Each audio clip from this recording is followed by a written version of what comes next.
I'm going to tell you a story about a learning lesson that I've been having myself. So, when it comes to stuff like coffee, caffeine, whatever, uh, I've been hearing that the half, if you drink coffee, you need to wait 8 hours, and then half of the caffeine is broken down. So if you drink a cup at 12 noon, 12 a.m., I guess, it's broken down by half of it is broken down at 8 p.m. Yeah, 8 p.m. Then you got half of the caffeine still in your body, so you will have trouble sleeping. So you should avoid coffee past 12 p.m. And I've been doing that myself for a long time. I did it. I avoided coffee or stuff that would decrease my health or be bad for my health or scientifically bad for my health. Today, I've been at my uncle's 58th birthday dinner. And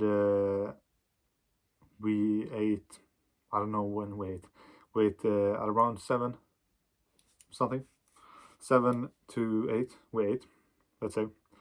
Then dessert came around, and I got the question, do you want a coffee? I said yes. And at this point, I may be burnt or like diminished a fourth of all that caffeine I drank. But it was a good coffee. And maybe I will have a bad night's sleep, or maybe I won't be able to sleep at all, like the scientists or the health geeks say. And I was one of them. Nothing wrong about it. Not anything wrong with being a health geek. I'm just saying that they say that maybe you won't be able to sleep at all. But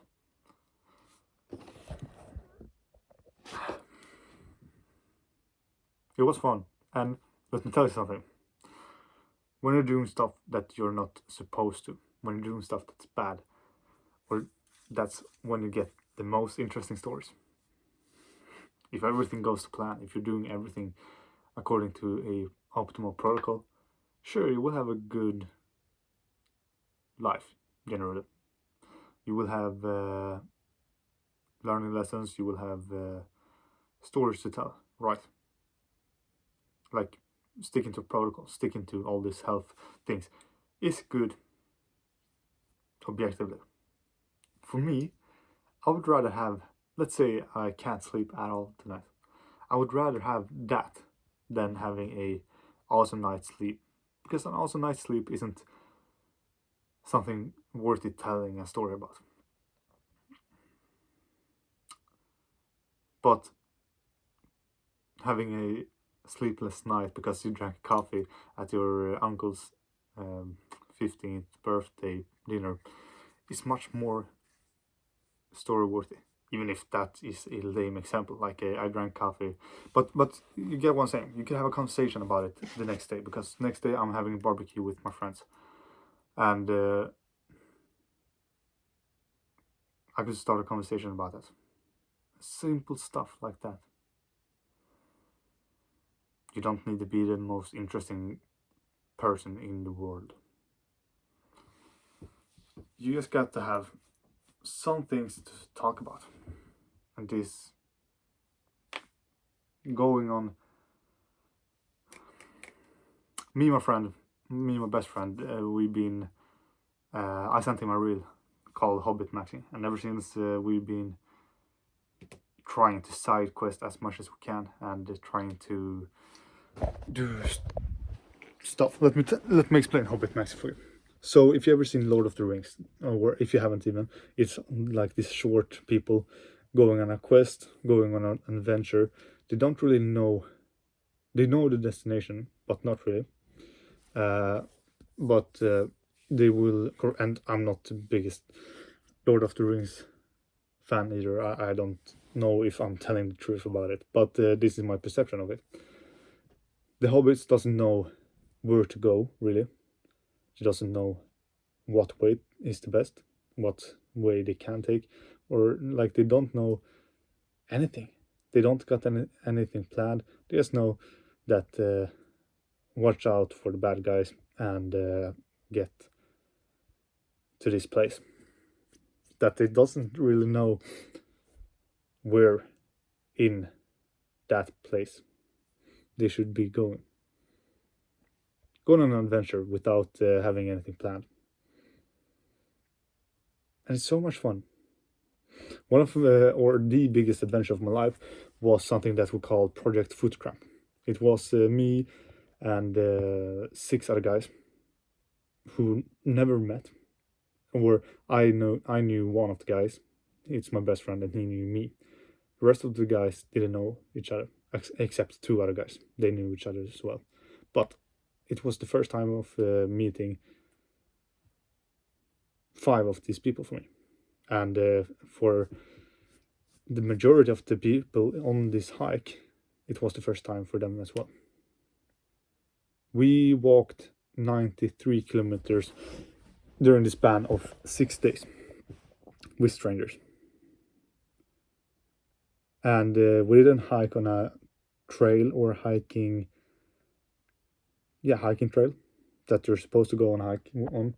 We didn't go up on a mountain, really. We walked on the side of a road, and sometimes we went into the forest, took a shortcut. We took a ferry to an island and slept there, and visited a abandoned castle on the island. We did a lot of stuff that wasn't in the original plan. The original plan went out the window first day, and it was close for me and my best friend not even to come because our train got cancelled. The biggest charm about that adventure was that we knew nothing. Like we didn't know the people that we were going with. We didn't know what exactly where to go, or we knew the starting point and the destination. The rest of it was just free balling. I'll be honest. It was supposed to be all this planned out where we going to sleep, but that wasn't what happened. We did a lot of stuff that wasn't in the plan. Everything we did wasn't in the plan. But it's the biggest, best adventure that I ever been on, and the rest of the guys have told me so as well. Maybe not everyone has told me, but the majority of the people that went on this hike have said that it's the best adventure, it's the best memory that they have in life. So instead of trying to make a plan perfect, instead of trying to plan everything out, instead of trying to optimize everything, just let go and let things be uncertain.